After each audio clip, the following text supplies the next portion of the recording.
Jesús. Parte, hermano, de lo que vamos a hablar hoy, de lo que vamos a estar compartiendo, es esto de que Jesús viene a nuestra vida a querer transformarnos, a querer darnos un regalo. Por eso el título de este mensaje que hoy vamos a estar compartiendo es: Vení, acércate a Dios, así como estás, y Dios te va a cambiar. Para este estudio vamos a estar leyendo Mateo 21, del 12 al 17. Es la historia bíblica cuando Jesús purifica el templo de Israel. Vamos a estar viendo de qué significa todo este simbolismo, ¿no?, que nos deja de enseñanza Jesús para nuestra vida. Ustedes saben, hermanos, que una de las cosas que el enemigo quiere hacer en el mundo entero, y cuando hablo de enemigo, hablo del diablo, de sus demonios, de sus ángeles caídos. Lo que ellos quieren hacer es que el mundo no conozca una verdad. Dice 2 Corintios 4, del 3 al 4. Dice: pero si nuestro evangelio está aún encubierto, entre los que se pierden está encubierto, en los cuales, dice, el Dios de este siglo, hablando del diablo, de Satanás, dice, cegó, oscureció el entendimiento de los incrédulos para que no les resplandezca la luz del evangelio de Cristo, el cual es la imagen de Dios. Así que hay una verdad que el diablo quiere que no conozcas. ¿Y por qué es esto? ¿Por qué ocurre esto? Porque el enemigo odia la creación de Dios.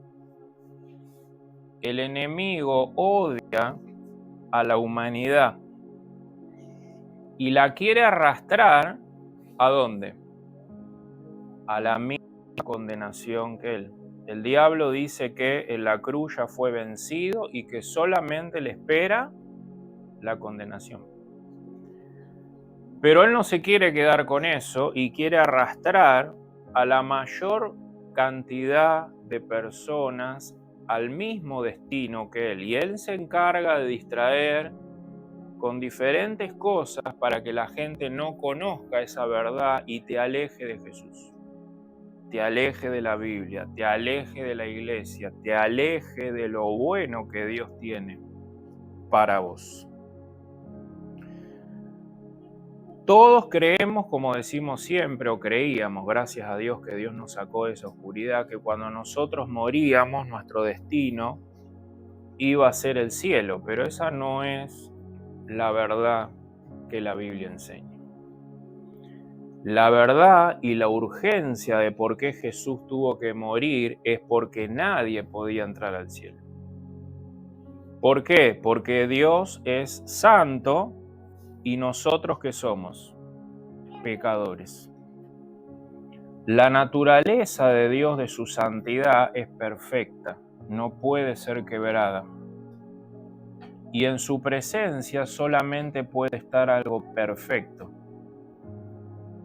con la misma santidad de Dios. ¿Qué nos vino a mostrar Jesús? Que todos necesitamos un Salvador. Todos necesitamos que alguien se pare en el medio entre Dios 3 veces santo y nosotros que somos pecadores. Es la única manera de poder acercarnos a Dios. Alguien, y cuando hablamos de alguien, hablamos de Jesús. Un mediador que se pueda parar con la misma santidad que Dios y obrar entre nosotros y el Dios 3 veces santo. ¿Cuál es la mentira del diablo? No solamente ocultarte la verdad, sino muchas veces también a nosotros como cristianos, hacernos pensar que no somos dignos de venir a Jesús. Hacernos creer que como Dios es santo, yo no me puedo acercar así como estoy. Por lo que soy, por lo que estoy haciendo, por quizás cuántas cosas malas hice en mi vida y muchas de ellas terribles. Y el enemigo viene a ponerte mentira a la cabeza, haciéndote pensar que no sos digno de venir, que Dios no te quiere recibir, que Dios no te ama, que Dios no te quiere salvar, que Dios no te quiere cambiar. Este pasaje de hoy vamos a ver cómo estaba ocurriendo eso en el pueblo de Israel. Judíos que no permitían que el pueblo de Dios adore a Dios de una manera libre como Dios lo había determinado. Vamos a leer Mateo 21 del 12 al 17, dice así la palabra de Dios. Dice, y entró Jesús en el templo de Dios. En esa época, ahora lo vamos a ver, había una iglesia, que era el tabernáculo, el templo de Dios, donde ahí pasaba todo lo religioso y el pueblo venía a adorar a Dios a través de diferentes medios, que ahora lo vamos a estar viendo, y Jesús viene y entra a este lugar. Dice, entró Jesús en el templo de Dios y echó fuera, dice, a todos los que vendían y compraban en el templo. Dice, y volcó las mesas de los cambistas y las sillas de los que vendían palomas. En esa época había personas encargadas que vendían animales. Ahora vamos a ver por qué. Dice que Jesús entró y se enojó por eso y empezó a tirar todo. Dice, y les dijo, escrito está, mi casa, casa de oración, será llamada. Mas vosotros la habéis convertido, dice, en cueva de ladrones.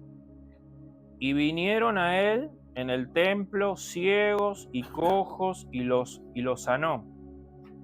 Pero los principales sacerdotes y los escribas, viendo las maravillas que hacía, y a los muchachos aclamando en el templo y diciendo, sana el Hijo de David, hablando de Jesús, se indignaron los judíos de esa época y le dijeron, oye lo que estos dicen. Y Jesús les dijo, si nunca habías leído, de la boca de los niños y de los que maman, perfeccionaste la alabanza. Hermanos, lo primero que vamos a ver en esta palabra es por qué necesitamos un Salvador. ¿Por qué necesitamos creer en Jesús y solamente en Jesús? Como dijimos al principio, Dios es un Dios santo y nosotros somos pecadores. ¿Qué quiere decir eso? Nosotros desde que nacemos con una semilla genética de maldad. Cuando Dios creó, como siempre hablamos, a Adán y Eva, genéticamente en la sangre, cada uno de nosotros arrastramos a lo largo de 6.000 años de historia el pecado. ¿De quién? De Adán y Eva. Por ende, solamente al tener esa mancha, nadie puede entrar al cielo. Como nacemos así, nuestra vida, en consecuencia, es movida por esa naturaleza y por eso todo el mundo vive en sufrimiento. Hay un vacío que la gente siente por culpa del pecado y por habernos desconectado de Dios. ¿Cuál es la solución? Alguien que venga a limpiarme. Para yo poder acercarme a este Dios 3 veces santo. Para poder ahora sanar tantas cosas que he hecho en mi vida como consecuencia de que el diablo no me dejó conocer a Dios. yo viví de esa manera, engañado, pecado tras pecado, consecuencia tras consecuencia, peso tras peso. Llegué a un punto en mi vida que estaba tan mal como llegamos todos. ¿Qué es lo que me pasa? ¿Qué es lo que me hace sentir tan mal? Si quizás tengo todo, no me falta nada. O si quizás tuve todo. Hay algo en el ser humano que le falta.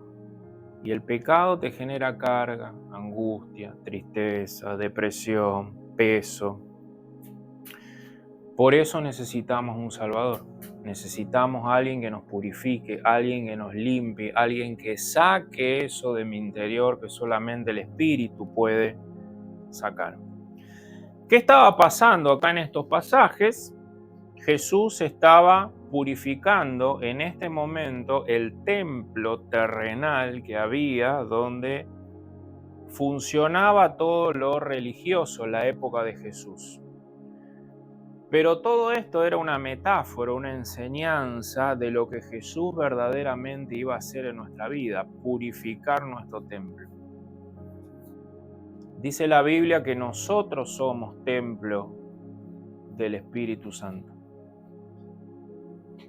¿Qué vino a limpiar Jesús? Mi cuerpo, mi alma y mi espíritu, para que ahora venga a vivir en mi interior el Espíritu Santo. Eso que se perdió hace 6.000 años de historia, que es el vacío que todos sentimos, es la presencia, la falta de la presencia. Por esta enfermedad estamos todos alejados de Dios. Romanos 3, 23 al 26 dice: por cuanto todos pecaron, están destituidos, están alejados, están fuera de la presencia de Dios, siendo justificados, perdonados, lavados, dice, gratuitamente por la gracia, por el regalo de Dios, mediante el perdón que es ¿en quién? En Cristo. Jesús es el único que puede limpiarnos. Jesús es el único que puede salvarnos. Jesús es el único que nos puede llevar al cielo. Jesús es el único que nos puede devolver la vida. ¿Por qué? Dice, porque Dios lo puso como propiciación. ¿Qué es esa palabra propiciación? Una tapa. Dios puso a Jesús como una tapa entre ¿quién? Entre Él y los hombres, a causa de su santidad y a causa de nuestros pecados. Entonces Dios puso como propiciación a Jesús y ahora nosotros accedemos a esa limpieza a través de ¿qué? Dice, de la fe en su sangre, de la fe en su sacrificio en la cruz, para manifestar su perdón. A causa de haber pasado por alto en su paciencia, dice, los pecados pasados, toda una vida de desobediencia que teníamos nosotros. Con la mira de manifestar en este tiempo que su perdón, su justicia, su amor, a fin de que Jesús sea el justo, el único perfecto, no nosotros, y que también dice que Jesús justifica a través de la fe, a través de un regalo.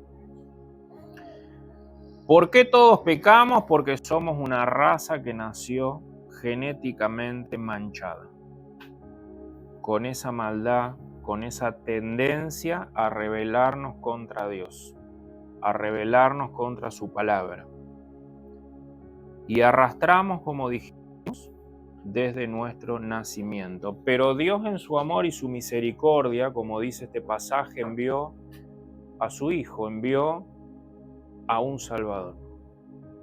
Envió al único medio para poder salvarnos, para que pague mi deuda de pecado, para que pague la deuda que yo tengo desde que nací con Dios. Y ahora poder lavarme, ser perdonado y poder presentarme el día de mañana en el tribunal de Dios, como vimos hace varios sábados, que todos vamos a estar en la presencia de Dios. En ese tribunal podemos estar solos, donde nadie se va a escapar, o podemos estar con nuestro abogado, con nuestro Salvador, con nuestro mediador, el único que puede rescatarnos. Por eso Juan 3:16 dice que de tal manera amó Dios al mundo que Dios envió a su Hijo para que todo que en Él crea no se pierda. ¿Qué no se va a perder? La vida eterna. Porque Jesús es el único. Ahora, ante ese regalo, que es la salvación de nuestra alma y el perdón, también Dios me regala, ¿qué? La vida cristiana. La vida cristiana es un regalo que Dios te da para empezar a experimentar la paz, el gozo de Dios. Para empezar a experimentar el cielo desde ahora, ¿en dónde? En tu interior. Empezamos a experimentar un gozo, una alegría, una satisfacción que antes no podíamos experimentar, y vivimos en ese gozo y en esa satisfacción en la vida cristiana hasta que Jesús nos vuelva a buscar. No se puede decir yo creo en Jesús y estar divorciado de la vida cristiana, porque ambas son un regalo. Se vuelve una carga la vida cristiana cuando nosotros queremos agradar a Dios por nuestras obras. Pero cuando vos tomás la salvación como un regalo y cuando tomás la vida cristiana como un regalo, se vuelve más liviana. Te da paz, te da alegría, te da gozo. ¿Qué tuvo que hacer Dios primero para poder regalarnos la salvación y regalarnos la vida cristiana? Tuvo que purificar nuestra vida. Tuvo que limpiar nuestra vida para que ahora podamos estar en la presencia de Dios y recibir frutos y el Espíritu Santo. Dice el versículo 14, Mateo 21, 12 y 13. Dice, y entró Jesús al templo de Dios y echó afuera a los que vendían y compraban en el templo y volcó las mesas de los cambistas y las sillas de los que vendían palomas y les dijo, escrito está, mi casa, casa de oración será llamada y limpiada. Dice el versículo 14, y vinieron a él en el templo ciegos, gente que no podía caminar, ¿y qué dice? Y lo sanó. Jesús primero tuvo que purificar el templo, nos tuvo que limpiar, nos tuvo que sanar, nos tuvo que restaurar, darnos la salvación. Y en la fe en Él, ahora Jesús dice que nos sana. En este ejemplo Jesús iba a purificar primero un templo físico que era usado en el Antiguo Testamento por los judíos para realizar todo el sistema religioso y ceremonial que había en esa época que Dios había mandado hacer en el Antiguo Testamento. En la antigüedad Jesús todavía no había venido, no había muerto en la cruz, no había purificado completamente a nadie. Así que Dios toma un pueblo, el pueblo de Israel, le da sus leyes, sus mandamientos y le da un método religioso y ceremonial para que la gente pudiera estar cubierta de sus pecados. para que la gente pudiera estar cubierta de su desobediencia y así esperar el tiempo que apareciera Jesús hasta que Él muriera en la cruz por nosotros y así pudiera limpiarnos una vez y para siempre a través de la fe. ¿Por qué es importante esto? Porque la gente a veces se quiere acercar a Dios como quiere.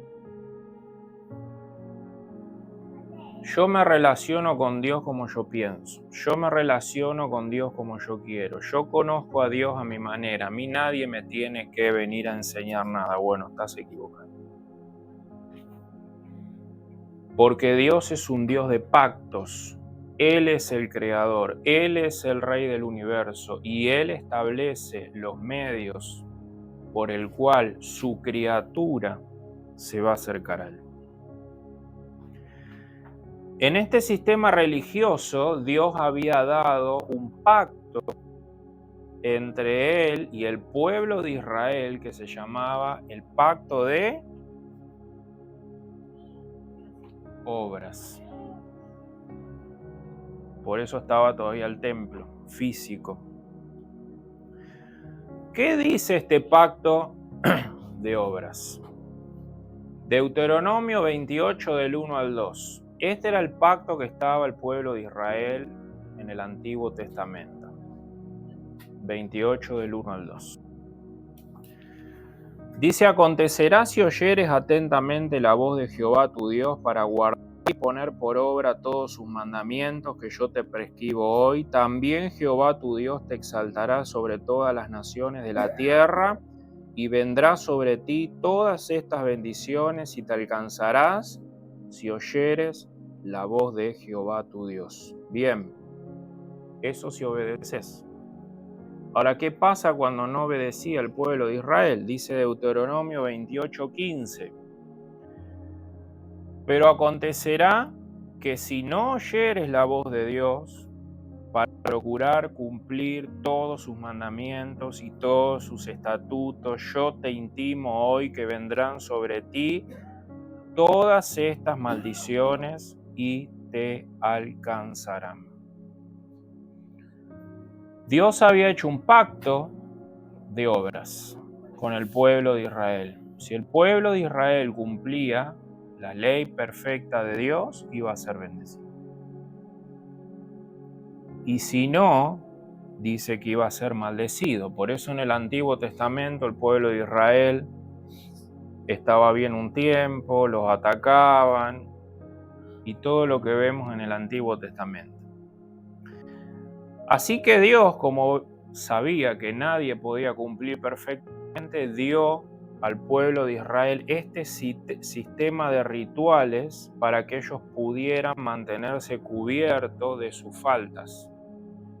¿Cuál era este sistema de rituales? En el templo, donde Jesús estaba enojado con los que vendían animales, debía hacerse ciertos sacrificios de animales inocentes para que a través de la sangre de ese animal inocente ellos pudieran estar cubiertos de sus pecados hasta que llegara Jesús.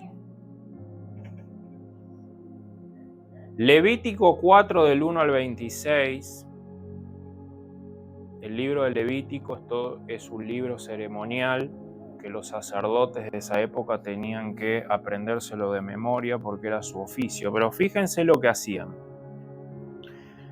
Habló Jehová a Moisés diciendo: habla a los hijos de Israel y diles: cuando alguna persona pecare por error en alguno de los mandamientos de Jehová sobre cosas que no se han de hacer, e hiciere alguna de ellas, es decir, que se equivocó, dice: si el sacerdote ungido pecare según el pecado del pueblo, ofrecerá a Jehová por su pecado que habrá cometido un becerro, como una vaca de esta época, sin defecto para expiación, para estar cubierto del pecado. Traerá el becerro, dice, a la puerta del tabernáculo, donde Jesús en este momento estaba purificando ese templo. Dice, traerá el becerro a la puerta del tabernáculo de reunión delante de Jehová y pondrá su mano, dice, sobre la cabeza del becerro, confesará sus pecados, dice, y degollará delante de Jehová el becerro. Y el sacerdote ungido, dice, tomará de la sangre del becerro y la traerá al tabernáculo de reunión y mojará el sacerdote su dedo en la sangre y rociará de aquella sangre 7 veces delante de Jehová hacia el velo del santuario. Y el sacerdote pondrá de esa sangre, dice, sobre los cuernos del altar del incienso aromático que está en el tabernáculo de reunión delante de Jehová, y echará, dice, el resto de la sangre del becerro al pie del altar del holocausto que está en la puerta del tabernáculo de reunión. Y tomará el becerro, dice, para la expiación, para estar cubierto de los pecados. Tomará, dice, toda la grosura, la grasa del animal, la que cubre los intestinos y lo que está sobre las entrañas, los riñones, la grosura que está sobre ellos y la que está sobre los ijares.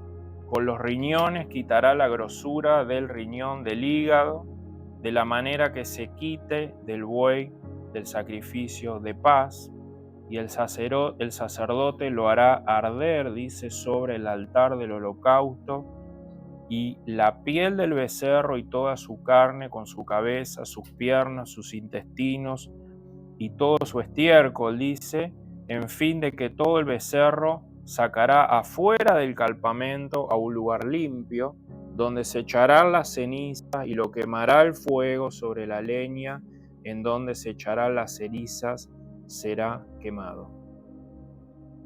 Fíjense todo el ritual religioso que había en el Antiguo Testamento. Imagínense el olor a muerte, a sangre que había en ese lugar. Vamos a ver dos imágenes. La primera de este lugar donde estaba Jesús purificando ese lugar, ese templo.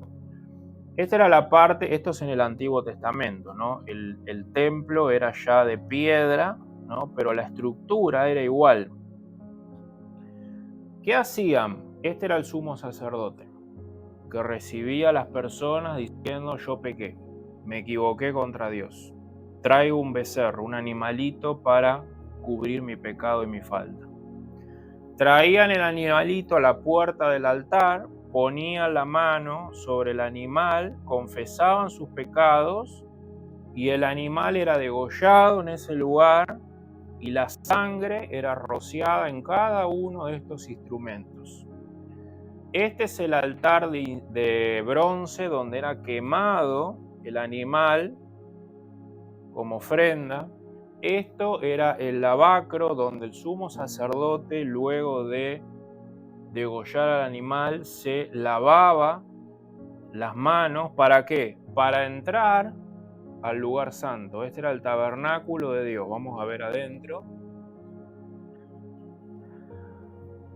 Dentro del tabernáculo estaba el lugar santo. Acá había una cortina y estaba el arca del pacto, donde estaba el lugar santísimo. Ahí nadie podía entrar porque estaba la misma presencia de Dios. El que entraba ahí moría. Solamente el sumo sacerdote, una vez al año y previo un sacrificio, podía entrar a ese lugar. El sumo sacerdote se ataba una cuerda, por si moría lo tenían que sacar y levantar a otro sumo sacerdote. ¿Qué hacían con la sangre? Lo rociaban. Esta es la menorá de 7 brazos, donde iluminaba el templo en el interior constantemente, los panes de la preposición, que simbolizan los 12 pueblos de Israel, el altar de incienso, donde continuamente se quemaba incienso para hacer oraciones, y todo era purificado y todo era limpiado a través de la sangre.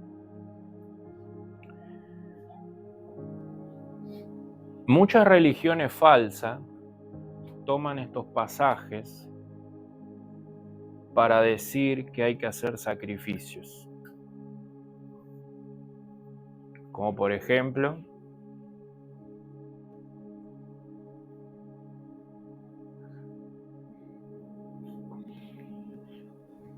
Díganme ustedes.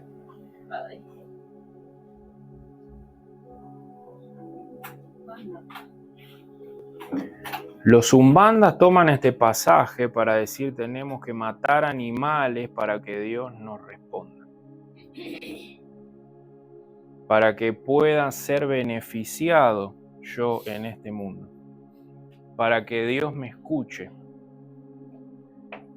Pero nunca entendieron que estos sacrificios apuntaban ¿a quién? A Jesús. Jesús iba a ser el becerro del Antiguo Testamento. Jesús iba a ser el cordero muerto en la cruz por nosotros. ¿Por qué todo esto en el Antiguo Testamento? ¿Por qué Dios lo quiso así? ¿Por qué Dios no hizo más fácil? Y no lo sabemos. Dios es rey, Dios es soberano, y fue mostrando la humanidad de una manera progresiva hasta que llegara Jesús, un medio para mantenerse cubiertos hasta el verdadero sacrificio. ¿Por qué sangre? ¿Por qué muerte? Lo dijimos el miércoles. Porque el alma del ser humano se contaminó, se mezcló con la sangre y se necesitaba sangre, otra alma para perdón, para limpieza. Y como los animalitos que eran inocentes, así como Jesús tuvo que dar su vida para que cada uno de nosotros pudiéramos ser limpios, sanados, restaurados y así ya no tener más deudas con Dios. Ese proceso de purificación empezó en el Antiguo Testamento. Dios separó un pueblo, Israel, le dio sus leyes, le dio un medio para mantenerse cubierto y empezó el proceso de purificación del hombre. Después viene, ¿no?, Jesús a terminar ese proceso. Y ahora ya no hay más sacrificios, porque ya el sacrificio eterno fue hecho.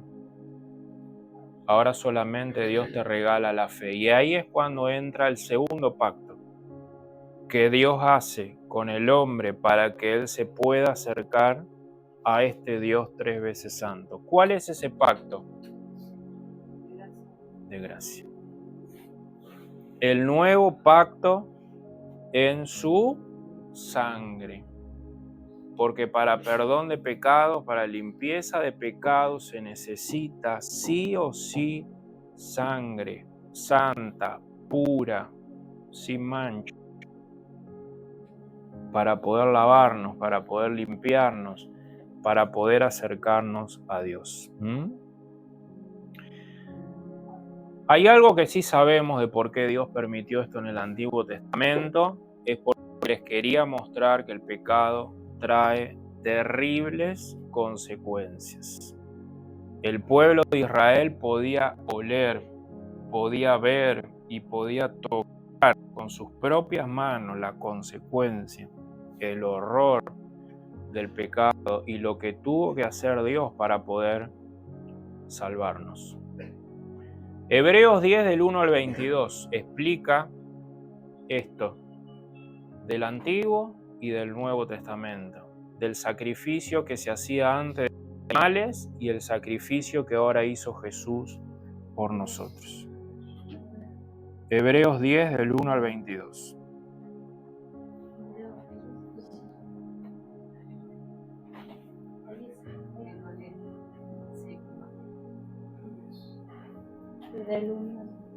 Del 1 al 22. Dice, porque la ley, el antiguo pacto, teniendo la sombra de los bienes venideros, hablando de Jesús, no la imagen misma de las cosas, nunca puede, por los mismos sacrificios que se ofrecen continuamente cada año, hacer perfectos a los que se acercan. El ser humano no podía limpiarse a través de sangre de animales. Solamente los mantenían cubiertos.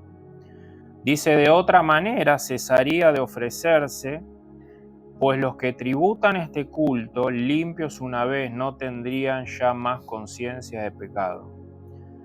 Pero en estos sacrificios cada año se hace memoria de los pecados, como decíamos recién, las consecuencias. Dice, porque la sangre de los toros y de los machos cabríos no puede quitar nuestro pecado, nuestra maldad, por lo cual, entrando en el mundo, dice, sacrificio y ofrenda no quisiste, mas me preparaste cuerpo, holocaustos y expiaciones por el pecado no te agradaron. Entonces dije, he aquí que vengo, oh Dios, para hacer tu voluntad. Fíjense que acá hay un contraste de nuevo entre los sacrificios que se hacían de animales y de Jesús. Dice, ahora aquí vengo, Dios, para hacer tu voluntad, para morir por la humanidad.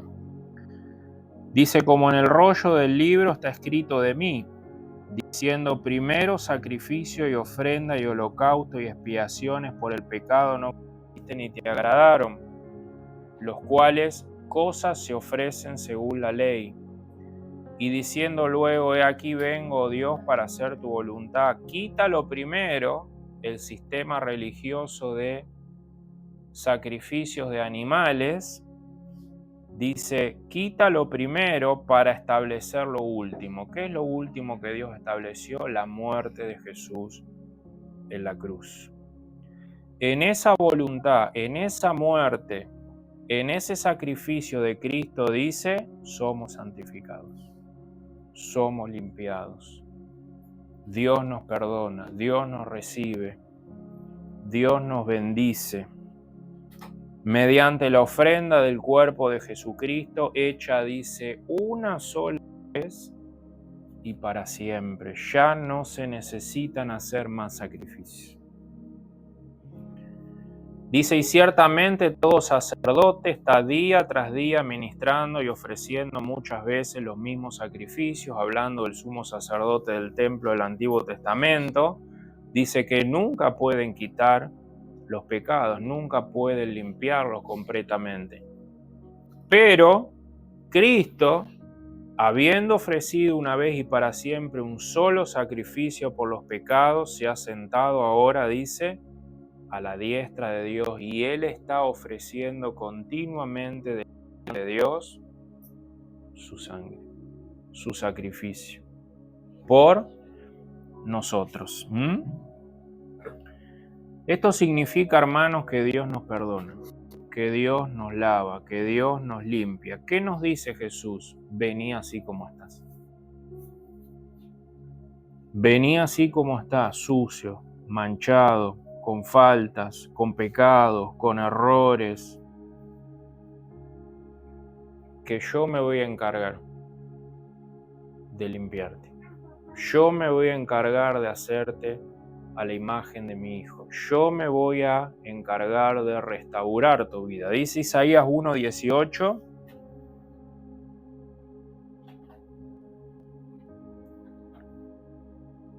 Dice, venid luego. 18. Venid luego de Jehová y estamos a cuenta. Si vuestros pecados fueren como el carbón, como la nieve serán emblanquecidos. Si fueren rojos como el carmesí, como la sangre, vendrán a ser blancos como la lana o como la nieve. ¿Qué es lo que pasaba, hermanos, con estos religiosos que estaban en la época de Jesús, que estaban en el templo? No querían que el pueblo de Israel se pudiera acercar a Dios. Acuérdense que el método de sacrificio era la única manera de poder acercarse a Dios en esa época, de poder estar cubierto de sus pecados. Y los líderes religiosos habían hecho un medio de comercio en ese lugar, vendiendo los animales, y la gente pobre no podía acceder a esos animales para hacer su sacrificio y para poder estar cubierto de sus pecados y para poder adorar a Dios. ¿Qué nos enseña hoy Dios? Que eso nunca más va a volver a pasar, porque Él mismo ahora se ofrece. Él mismo ahora purifica el templo. Él mismo ahora se da como un cordero para que todos podamos venir a recibir y adorar a Dios. Y esto sigue pasando hoy. Hay falsos maestros que no te quieren dejar acercarte a Dios. Hay falsos maestros que te dicen, no sos digno de venir a acercarte a Dios. Tenés que siempre hacer algo para que Dios te ame, para que Dios te bendiga, para poder recibir de Dios. Te quieren vender, quieren comercializar con vos. Siempre hay algo en el medio que te falta para que Dios te ame, para que puedas adorar a Dios. Pero Jesús se encargó de hacer el único sacrificio y ahora te lo regala. Por la fe en Él. ¿Y qué también te regala? La vida cristiana. Segunda de Pedro 2 del 1 al 3.